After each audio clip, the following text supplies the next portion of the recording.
Bismillahirrahmanirrahim. Assalamualaikum warahmatullahi wabarakatuh. Perkenalkan, saya Fandi Ahmad, NIM channel 111711027. Di sini saya akan memperagakan skill mengenai resusitasi pada anak.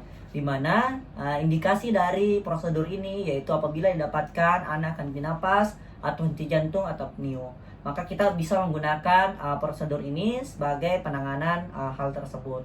Dan terlebih dahulu di sini saya akan menyiapkan alat dan bahan yang akan kita gunakan pada prosedur resusitasi pada anak.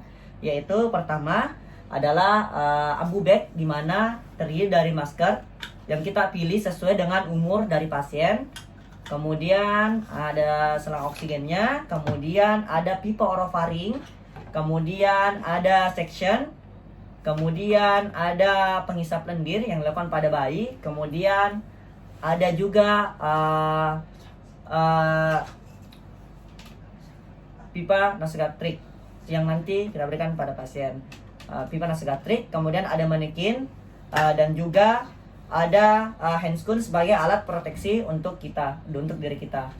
Nah, selanjutnya saya akan melakukan cuci tangan rutin 6 langkah terlebih dahulu.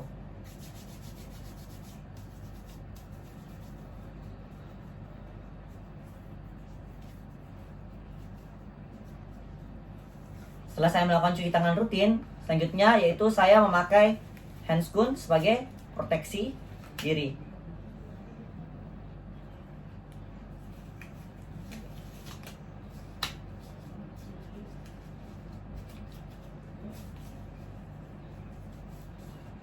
Nah, setelah saya memakai handscoon, yang saya lakukan pertama yaitu adalah menilai tingkat kesadaran dari pasien dengan teknik APPU.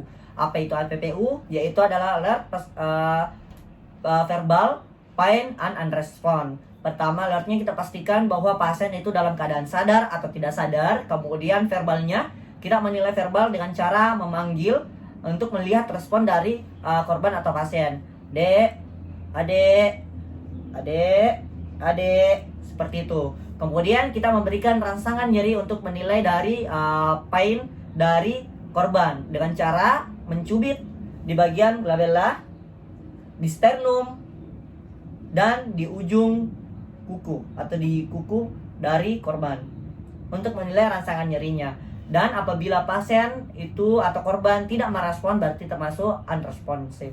Kemudian selanjutnya yaitu shout for help, meminta pertolongan di bagian sekitar untuk menelpon ambulans atau tim medis lainnya, dan atau kita bisa juga memencet tombol emergency. Nah, selanjutnya yaitu adalah proceed with care, yaitu melakukannya dengan baik dan berhati-hati agar supaya niat kita untuk membantu tidak untuk memberikan memperburuk keadaan dari pasien, karena tujuan kita adalah memberikan yang terbaik untuk pasien, membantu, bukan untuk memberikan memberikan hal terburuk pada pasien. Nah, selanjutnya itu adalah free from danger, yaitu di mana kita pastikan bahwa penolong dan juga korban berada di lingkungan yang aman. Misalnya kita ada di tengah jalan, kita evaluasi dulu korban ke pinggir jalan, baru kita melakukan tindakan. Nah, selanjutnya yaitu adalah menilai dan mengevaluasi ABCD, yaitu airway. Kita lihat apakah ada obstruksi jalan nafas atau tidak. Yang kedua, breathing dengan teknik 3L, look, listen, and feel. Kita lihat bagian dada mengambang dengan sistematis, kita lihat celah iga, kemudian kita dengar apakah ada suara napas tambahan, kemudian kita rasakan apakah ada hawa nafas. Nah, selanjutnya itu adalah C, circulation. Circulation ini kita meraba berdasarkan dari skenario, yaitu anak berumur 3 tahun berarti di arteri korotis. Kalau misalnya dia bayi berarti brachialis, kalau misalnya dia dewasa berarti di arteri umbilicus. Nah, selanjutnya setelah itu kita raba semua dan kita nilai akral dinginnya, dan D disability kita nilai. Kemudian kita nilai juga CVR-nya itu tidak lebih dari 3. Nah, kita melakukan penilaian ini dan evaluasi ini tidak lebih dari 30 detik. Dan apabila kita dapatkan adanya tanda-tanda kegawat daruratan, maka kita lakukan pembebasan atau bukalah jalan nafas. Dan yang pertama yang kita perhatikan dalam pembebasan atau bukalah jalan nafas, pastikan bahwa pasien berada di lingkungan yang aman dan berada di atas permukaan yang keras. Nah, selanjutnya maka saya siap untuk melakukan bukalah pernapasan dengan teknik halt lift dan chin lift. Tapi pastikan terlebih dahulu bahwa tidak ada tanda-tanda trauma pada daerah kepala dari korban. Selanjutnya yaitu dengan cara halt lift, yaitu diletakkan satu tangan di atas dahi, kemudian dorong ke arah posterior sampai kepala menongak ke atas. Kemudian chin lift kita menggunakan dua jari, yaitu jari telunjuk dan jari tengah, kita letakkan di dagu, kita dorong ke depan dan kita posisikan hal sedemikian sambil kita nilai 3L-nya. Apa itu? Look, listen, and feel. Kita lihat daerah dadanya apakah simetris atau tidak, adakah pengembangan atau tidak, kita lihat setelah iganya. Kemudian kita dengar suara pernafasannya, apakah ada suara nafasan tambahan atau tidak. Kemudian kita rasakan hembusan nafas dari pasien, apakah terhembus atau tidak. Nah, apabila kita dapatkan adanya tanda-tanda kedaruratan dalam pernafasan dari pasien, maka kita akan memberikan nafas buatan pada pasien dengan menggunakan ambu bag. Terlebih dahulu kita memilih masker yang sesuai dengan umur pasien, dan pastikan bahwa masker tersebut menutup daerah mulut dan hidung tanpa menutup mata dari pasien. Nah, selanjutnya itu kita akan memberikan bantuan pernafasan bisa melalui mulut atau melalui dengan ambu bag dengan memposisikan kepala, mempertahankan posisi dari kepala. Nah, kemudian pastikan bahwa kita berada di atas kepala dari pasien seperti ini. Kemudian kita akan melakukan memberikan bantuan pernapasan kepada pasien dengan metode memegang masker dengan huruf E-C-Clip. Pertama, jari telunjuk dan ibu jari memegang masker. Kemudian 3 jari lainnya membentuk huruf E, mempertahankan mandibula dan mempertahankan posisi kepala. Tujuannya yaitu untuk tidak terjadinya kebocoran udara pada saat kita pemberian bantuan pernafasan. Nah, seperti ini. Kemudian setelah itu kita pastikan bahwa seperti ini. Kemudian kita akan memberikan bantuan pernafasan dengan frekuensi 5 kali dengan irama pam pas pas pam pas pas. Jadi seperti ini kita memberikannya: pam pas pas, pam pas pas, pam pas pas, pam pas pas, pam pas pas, pam pas pas, pam pas pas. Kita berikan selama 5 kali, frekuensi 5 kali, sambil kita melihat rongga dada apakah terjadi pengembangan dengan sempurna atau tidak, untuk menunjukkan apakah ada obstruksi jalan nafas atau tidak. Pam pas pas, pam pas pas, pam pas pas, pam pas pas, pam pas pas, pam pas pas. Setelah kita memberikan bantuan pernafasan 2-5 kali, selanjutnya yaitu kita meraba circulation atau arteri dari pasien. Berdasarkan dari skenario, balita berumur 3 tahun berarti kita rawat di arteri korotis dari pasien. Kalau misalnya dia ternyata bayi, dia arteri brachialis. Kalau misalnya dia ternyata neonatus, berarti di umbilicus. Tapi di sini di arteri korotis kita nilai. Nah, apabila tidak ada teraba, maka kita siap untuk melakukan resusitasi jantung paru pada korban. Nah, yang pertama yang kita perhatikan yaitu menentukan titik tumpu pada pasien. Pertama yaitu 1/2 di bawah sternum dengan kedalaman 1/3 dari tebal dada. Nah, setelah kita menentukan titik tumpu, selanjutnya kita menentukan metode dengan bagaimana. Berdasarkan dari umur pasien yaitu di bawah 8 tahun, maka kita menggunakan pangkal telapak tangan dengan menggunakan 1 jari. Apabila dia di atas 8 tahun, maka kita bisa menggunakan pangkal telapak tangan dengan diiringi dengan tangan yang satunya berada di atas seperti ini. Dan apabila dia bayi, kita bisa menggunakan dengan metode ibu jari atau 2 jari. Nah, tapi berdasarkan dari skenario itu umurnya 3 tahun, berarti kita menggunakan di bawah 8 tahun, berarti kita menggunakan pangkal telapak tangan dengan metode 1 jari. Jadi seperti ini. Pastikan bahwa tubuh kita itu tegak lurus. Tubuh kita tegak lurus seperti ini.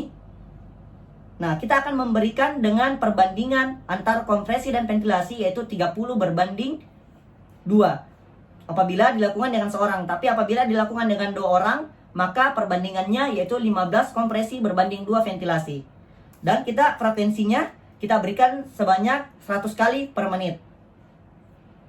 1, 2, 3, 4, 5, 6, 7, 8, 9, 10. 1, 2, 3, 4, 5, 6, 7, 8, 9, 10. 1, 2, 3, 4, 5, 6, 7, 8, 9, 10.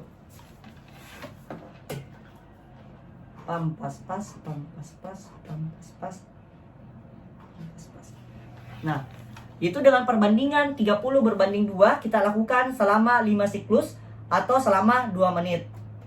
Dan kemudian setelah kita lakukan 5 siklus atau selama 2 menit, kita melakukan evaluasi kembali. Kita evaluasi di arteri karotis dari pasien sesuai dengan skenario, apakah teraba atau tidak. Kemudian kita lihat pupilnya, kemudian kita lihat pernapasannya, apakah masih berhenti napas atau tidak. Kemudian kita lihat akaralnya dingin atau tidak. Nah, apabila masih tidak teraba, maka kita lanjutkan resusitasi jantung paru dengan metode yang sama sampai keadaan pasien membaik. Nah, setelah kita melakukan PJR, selanjutnya sini kita melakukan apabila adanya henti napas diakibatkan oleh adanya sumbatan saluran pernapasan, baik itu berupa cairan, benda padat maupun lidah jatuh ke belakang. Nah, yang pertama itu memiliki ciri khas masing-masing. Apabila pasien jatuh, pangkal lidah jatuh ke belakang, maka ciri khas yang sering terdengar itu suara mendengkur atau snoring. Maka apabila itu penanganannya yaitu dengan cara memasukkan pipa orofaring, yaitu metodenya dengan cara menghadap ke langit-langit terlebih dahulu, kita masukkan setengah. Nah, tapi terlebih dahulu kita tentukan dulu ukuran dari pipa orofaring. Bagaimana cara menentukannya? Yaitu berdasarkan dari ujung dari mulut ke telinga untuk sebagai ukuran dari orofaring yang akan kita gunakan. Setelah kita memakai ukuran dari pipa orofaring, kemudian kita masukkan menghadap ke langit-langit setengah. Kemudian kita putar, kita masukkan seutuhnya. Begitu juga dalam mencabutnya, kita cabut setengah, kemudian kita putar, baru cabut. Seperti itu. Nah, kemudian yang kedua, apabila pasien atau korban terdapat suara seperti berkumur-kumur atau growling, maka itu atau gargling, maka kita bisa pastikan bahwa ada sumbatan diakibatkan oleh benda cair, baik itu darah maupun lendir maupun air.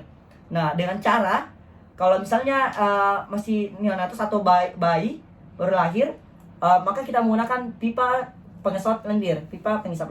Tapi dalam skenario ini, yaitu pasien berumur 3 tahun, maka kita menggunakan section.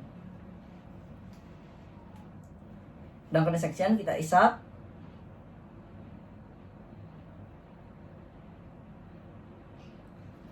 Nah, seperti itu. Nah, dan selanjutnya yaitu apabila adanya sumbatan jalan nafas diakibatkan oleh benda padat.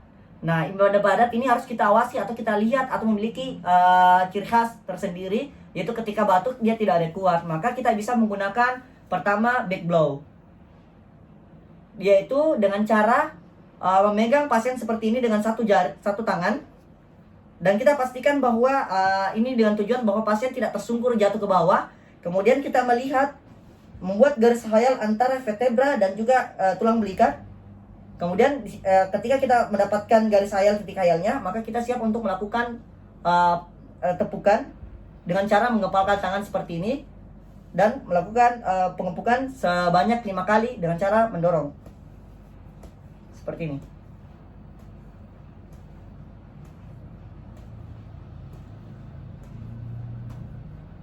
Apabila terlihat benda padatnya, maka kita bisa langsung cabut dan buang. Tetapi atau bisa juga kita menggunakan dengan abdominal thrust dengan cara apabila pasien dalam keadaan sadar, maka kita bisa pertama tentukan titik tekannya, yaitu di umbilikus seperti ini. Kemudian kita dorong ke arah penolong sebanyak 5 kali. 1, 2, 3, 4, 5. Kita sentakkan. Apabila bendanya sudah keluar, maka kita bisa keluarkan. Tapi apabila pasien dalam keadaan tidak sadar, maka kita bisa baringkan dengan metode abdominal thrust seperti ini. Pertama, kita tentukan dulu lokasi titik tekan yang akan kita lakukan, yaitu di umbilikus. Kita tarik garis antara umbilikus ke processus pedeus. Kemudian di pertengahannya itu adalah titik tekannya. Maka kita lakukan titik tekan, lakukan pendorong seperti ini sebanyak 5 kali. 1, 2, 3, 4, 5. Apabila bendanya sudah keluar, benda padatnya kita bisa ambil dan buang. Dan apabila pada bayi, kita bisa juga dengan chest thrust, dengan menggunakan 2 jari. Di bagian sini kita lakukan pendorongan ke arah depan seperti ini dengan metode 2 jari pada anak-anak dengan sumbatan pernapasan akibat benda padat. Nah, apabila bendanya sudah keluar, kita buang, kita simpan dan kita bersihkan alat dan bahan. dan pasien telah sadarkan diri dan jalan napasnya telah membaik, maka dari itu prosedur juga telah selesai. Maka saya membuka handscoon dan mencuci tangan rutin 6 langkah. Maka prosedur telah selesai. Jadi sekian prosedur mengenai resusitasi pada anak. Yang pertama yang perlu kita perhatikan yaitu ketika kita meminta tolong, pastikan bahwa kita telah melakukan penolongan terlebih dahulu baru meminta tolong. Semoga bermanfaat. Lebih dan kurangnya mohon dimaafkan. Assalamualaikum warahmatullahi wabarakatuh.